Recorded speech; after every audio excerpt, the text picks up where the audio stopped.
Second video. Let's go. Alright, so today I'm going to talk about something that I have been wanting to make a video about for a really long time. And honestly, I just kept feeling like I wasn't comfortable enough or something. I don't really know what was holding me back, but today I was finally like, you know what? Freak it, I am going to do it. So, the topic of today's video is my coming out story. So, it all started about 20 years ago, when I was born, I guess, because this is something you're born with, just so we're all clear. It is something that is genetically inside of you, alright? We're all clear on that? Okay, good. Anyways, so when I was little, you know, I always watched Mary-Kate and Ashley movies, and I was actually obsessed with them, and I forced people to play Mary-Kate and Ashley with me, but I was always Mary-Kate because we all know that she's the cooler one, right? Yes, we all know. And you know, Lizzie McGuire, That's So Raven. I was kind of interested in Power Rangers through a phase of when I was 5 to 5 years old and 1 month. But really I was always about, you know, the girl stuff, which that's not saying that any little kid that, you know, is automatically a gay just because he likes, you know, playing with dolls or anything girly, because gender stereotypes are stupid. We know that too, right? Okay. But if that wasn't a telltale sign from the beginning, then I don't know what was.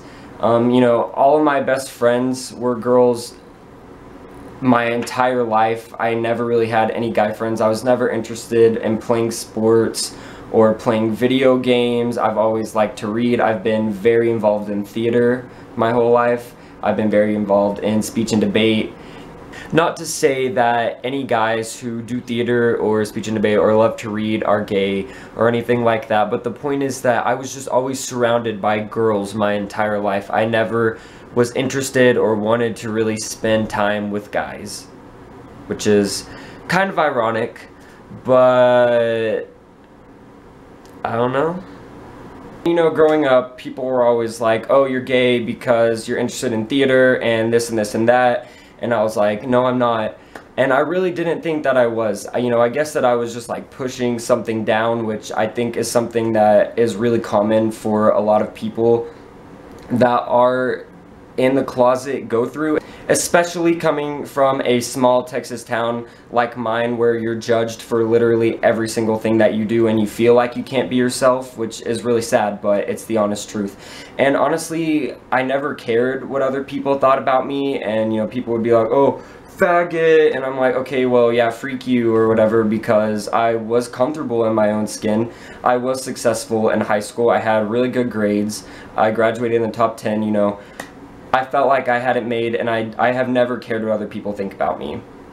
In high school, I did have girlfriends, and I wasn't trying to hurt anyone or lead any girls on or hurt them or anything like that, you know.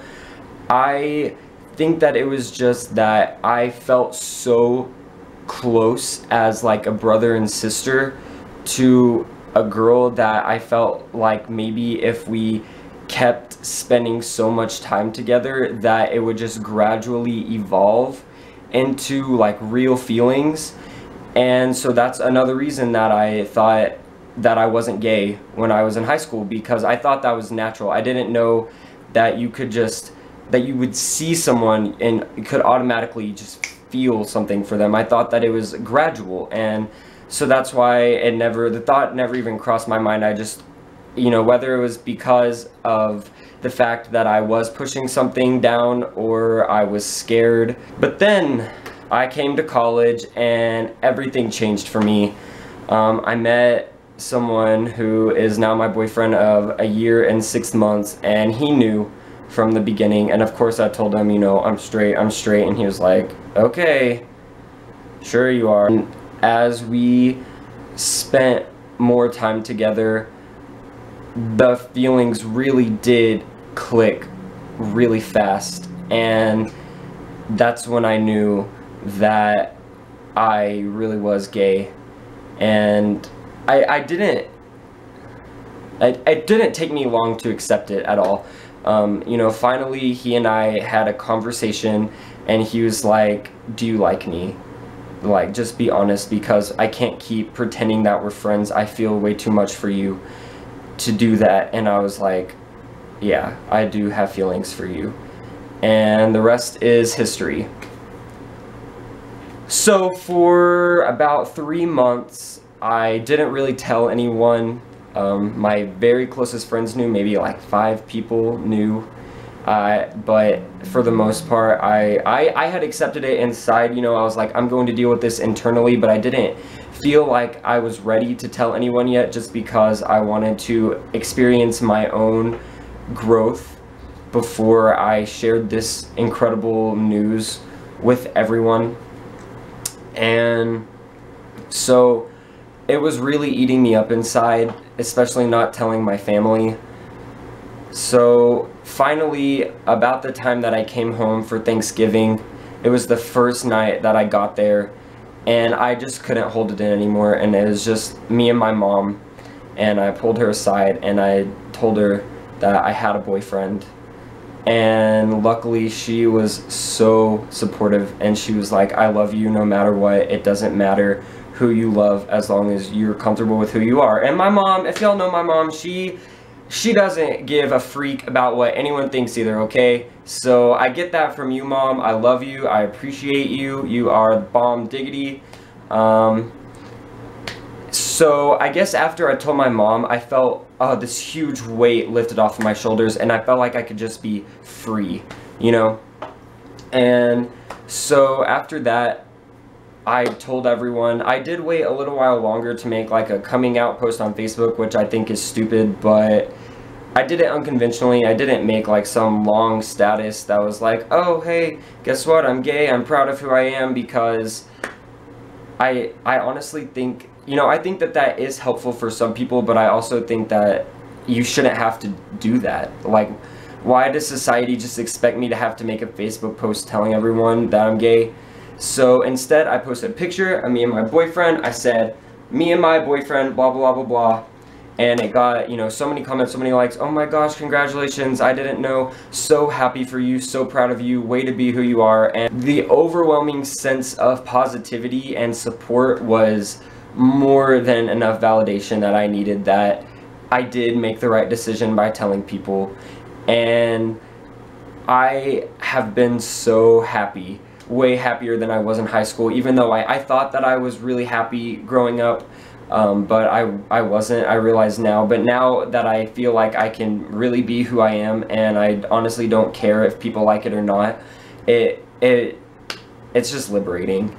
And I am so thankful for the people in my life that have been so supportive. I really haven't lost anyone from it, not anyone that I truly cared about. And even in June, whenever the Supreme Court passed the national marriage law, my friends threw me a party.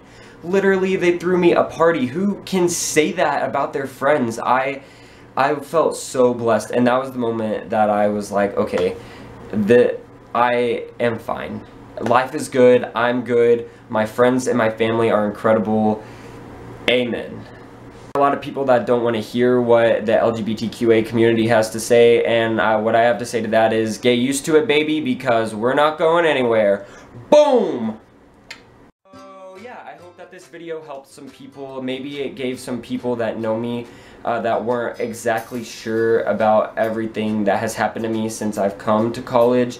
Maybe it gave them some insight as to what happened exactly and who I am now. Again, I just want to say thank you to my friends and my family who have been so supportive of me. I would not be nearly the same person without you guys, and I feel like I owe all of my happiness to the people who have been so supportive to my friends and my family. So yeah, if you like this video, subscribe to me. I'm gonna keep trying to make more videos. Give me a thumbs up. You're all beautiful people, and I hope that you have a great Tuesday.